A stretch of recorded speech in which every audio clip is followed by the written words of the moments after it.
So joining us today are Joel Montalbano, the manager of the International Space Station program here at NASA's Johnson Space Center in Houston, and Sergei Krikalev, the executive director for Human Spaceflight program at Roscosmos. Looking forward, the SpaceX 26 mission continues to just do very well. The vehicle's in good shape. Right now, the planning date for undocking is January 9th. Now, as we get a little closer, we'll refine that. We'll be watching weather, but that's going well. The science experiments that were brought up continue to go well on that mission. In fact, just last week, we started a vegetable experiment with tomatoes, where the crew will grow tomatoes on board. It's about an 80-day experiment, and they will be able to eat the tomatoes when they're finished. Last Wednesday evening, approximately 6:45 Central, we had detected a cooling leak on board the space station. The Russian cosmonauts were preparing for an EVA. They had not exited the vehicle, and so there was no contamination concerns. Mission Control Center Moscow canceled that EVA, and the team focused on better understanding the cooling leak. Since then, the Mission Control Center Houston and the Mission Control Center Moscow teams have been talking on a regular basis to understand what happened, the cause of what happened, and the future steps. During preparation to EVA, we found a leak in external coolant loop on Soyuz spacecraft, and monitoring this leak with the cameras, we saw some excursion of coolant from radiator. We stopped EVA, returned crew back to the vehicle, and started to estimate what really is happening. We looked through telemetry, recorded telemetry, and we proved that we lose all coolant from radiator pretty quickly. The external rejection of heat from Soyuz was terminated, and we found approximate addition of this damage on radiator. At this point, the station was going through a meteor shower, but after extra analysis, we found that penetration of radiator happened from different directions. It's basically an off-starboard side of the vehicle in respect to direction of flight. So losing this coolant is not pose any danger on the station. And now we are doing thermal analysis to see if we can use this vehicle to do nominal reentry with the crew on this Soyuz, or we need to send a rescue vehicle to the station in future. It sounds like from previous reports you expect to make a decision sometime next week on the course of action regarding Soyuz MS-22. I wanted to confirm if that schedule is correct, and if so, if you decide you need to send up the next Soyuz early, uncrewed, what that means for future crew rotations to the space station. If we wouldn't be able to return crew back in a nominal way, and right now we are doing thermal analysis to see if it's safe to do it for the crew. So if it's not going to be safe, then next spacecraft that's supposed to fly in the middle of March for crew rotation would be sent up unmanned to have healthy vehicle on board the station to be able to rescue crew. And further flight plans need to be readjusted. Question for Sergei: was the leaked coolant, did that damage any outside systems on the space station, or cause any concerns that there might be corrosion from what leaked from Soyuz? And also, I guess this is for Joel or Sergei, if something on the station happens that would warrant safe haven procedures while you guys are evaluating the health of Soyuz 22, what would the plan be for that? What's the I guess contingency plan since one of the safe lifeboats is kind of out of service now? Safe haven. Station is now safe haven plus for our flight rules. If vehicle is unable to return back crew safely, it's supposed to be returned back in automatic mode with no crew. And for this period of time, crew is staying on board the station. So it's basically most safe scenario. As I said, we are doing analysis and assess the risk for nominal reentry. And if nominal reentry is dangerous or not safe enough, I would say, then we will either send the actual vehicle to have a good spacecraft for the crew. And for period of time before we send this vehicle, we keep assessing risk, and we have several ways of reentry. Beyond nominal reentry, we have reentry in analog mode, expedited reentry. So it depends on current situation and extra emergency on board the station. We probably do some kind of expedited return using this Soyuz if we need to leave the station. And Joey, on the coolant, the direction of the leak was aft and starboard, and it boils off very quickly. And so we're not concerned with any contaminants left on board. In fact, that was a discussion we had before the spacewalk, and the teams had looked at it, and there's no issue with contamination. Gotcha. And one quick follow-up question on that. In the video, it looked like the spraying was kind of going in multiple uncontrolled directions. Was it just coming from like a single hole that was fixed, or was there like a hose that was loose or something? Or I don't know. It was a single hole. The teams are off looking at. We're trying to get better video and imagery of that hole. So right now we haven't confirmed that it's an MMOD, a micrometeorite debris, or some other type of failure. We're trying to get imagery to get us some better information. As Sergei said, we did look at the meteor showers that were occurring, and both the trajectory team in Houston and the trajectory team in Moscow confirmed it was not from the meteor showers. It was in the wrong direction. And so we got some work to do with imagery to better understand if it was a meteorite hit or if it was a hardware issue. And that work is in front of us. Analysis, because we knew the place of the damage not very precise, we start to do engineering going to see if it can be, what kind of reason can be for this leak. So we did several assessments, didn't find anything, and finally, with the help of our colleagues from NASA, we got an image showing that actually we have damage of the surface of radiator.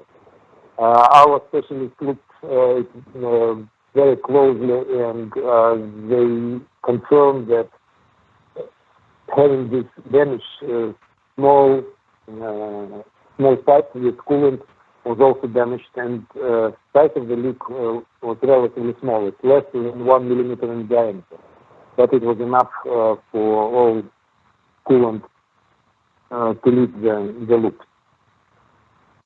Good morning. I know you can't detect, you can detect only certain sizes of meteorites, but how large or small would a piece be to puncture a hole in the Soyuz? Do you have any data on that?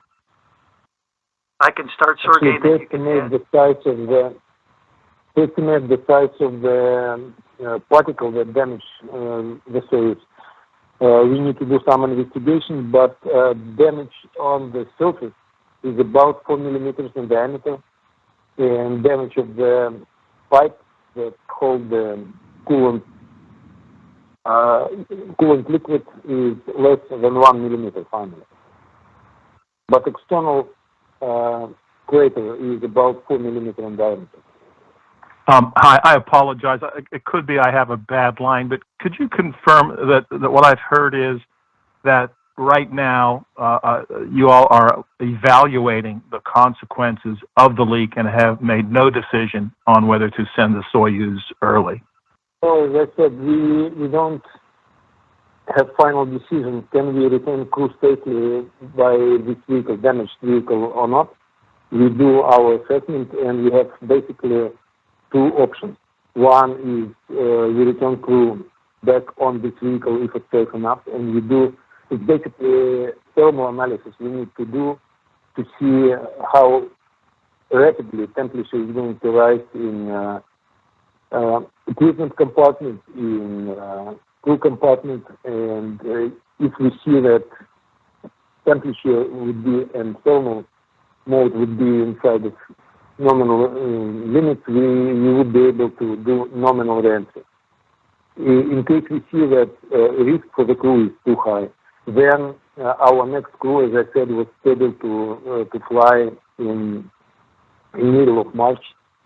We start to see if we can expedite the launch of this vehicle, and it can be sent up a little earlier, but not much earlier. It's about 2-3 weeks earlier. That's the maximum that we can do at this point. What was this loop and radiator responsible for cooling? Do you have a backup? Could you possibly re-enter if you weren't able to use, as you're not able to use this radiator and loop? All right, for my part of the question, we first saw the onboard video of the leak, and then through conversations with the Mission Control Center Moscow, they had pressure sensor indications that were showing a leak, and so that's how it was communicated to the flight control team. It was not any special alert on the station. It was just monitoring of the ground team. And for my part of the question, talking about backup things, while Soyuz is docked to the station, we can cool crew compartment using chilled air from the station, and that's what we are doing right now. We lose capability to reject the heat from equipment compartment and crew compartment, and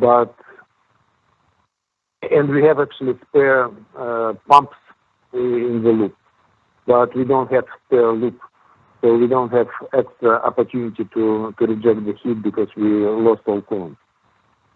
Talking about mode for space reentry, as soon as we start to power up equipment and as soon as crew is going to be inside crew compartment, temperature start to rise.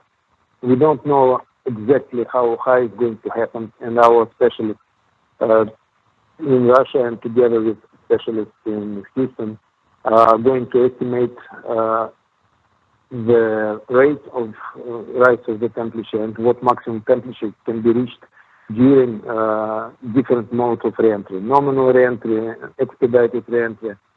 So we will do this analysis for different modes and see if it's going to be safe for the crew and the equipment. Did this loop cool anything other than the crew compartment? It's actually, we have two loops. One internal loop which cooled crew compartment, and this internal loop is coupled with external loop. So we lose capability of reject heat from external loop.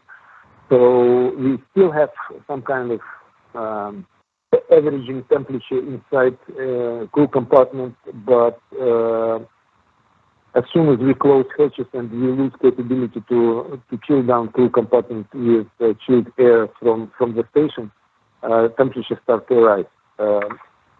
We will have only natural radiation from the vehicle, and it might be not enough to stable temperature. So as I said, we are assessing how high and how rapidly temperature will rise with all power sources inside the vehicle, including crew. Bad line too, and I'm having a very hard time hearing Sergei. Joel, I wonder if you could help me clarify in terms of the time frame, if you do have to send up MS-23 as a rescue vehicle, about when that would happen. I think I heard 2 to 3 weeks earlier. And then what, if that happens, what would happen to MS-22? Thank you. Okay, I'll answer, and then Sergei, I'm sure, will listen, and he can give me any updates. But right now, we're scheduled for the rotation to occur in the March timeframe.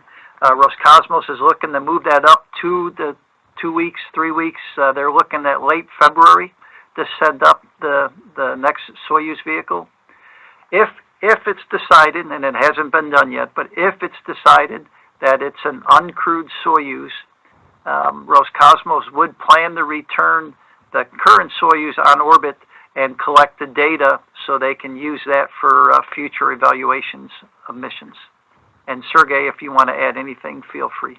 Now, Joe, thank you for translating from Russian version of English to English version of English. And I know it is a little hard to hear Sergei on the line. We did have some technical difficulties this morning, but we are planning to send out a transcript after this call later today, so hopefully that will help folks on the line that are having a difficult time hearing him.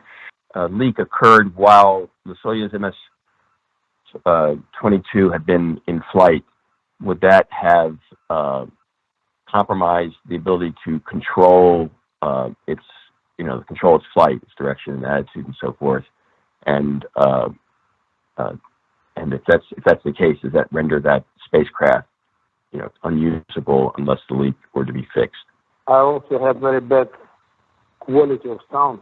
Do I understand correctly this question, what is going to happen if this flight would be in autonomous mode before getting to the station? Is it right? Yeah, my question is, if the leak had occurred while the Soyuz was in flight in autonomous mode, would the leak itself, the propellant effect of the leak, cause problems in controlling the direction and attitude of the spacecraft while it was in flight? No, force from leaking is relatively small, so attitude control would easily correct all effects from leaking of propellant. But if it's going to happen in autonomous flight before we dock with the station, then crew will probably go for expedited reentry on the ground. So we would probably cancel the mission. This hole was caused by space debris, for example. Could that have been something that would be big enough to have tracked, or is the hole small, like too small to indicate that it was hit by something trackable? If it's determined that space debris is too small, yes, I agree. Yeah, a question for Joel. I'm curious what NASA role is in this investigation. Are you have access to participation in any of the meetings going on in Russia to look at the status of the Soyuz? And so, as you know, Jeff, we have a crew member on this vehicle, and so Roscosmos has reached out to us. We have tag-ups at my level. Sergei and I talk on a regular basis, and we also have tag-ups daily at the operational level in between Mission Control Center Houston and Mission Control Center Moscow. And so the teams are going back and forth. We're constantly exchanging data. In fact, we talked a little bit about the meteor showers. We both looked at both Mission Control Center Houston and Mission Control Center Moscow looked at the direction of meteor showers and came up to the same conclusion. So the teams work together as we always have, and nothing has changed in that posture. No, I just completely agree. And if we have some technical discussion among us or inside only on Russian side, then we share the result of the discussion with our partners.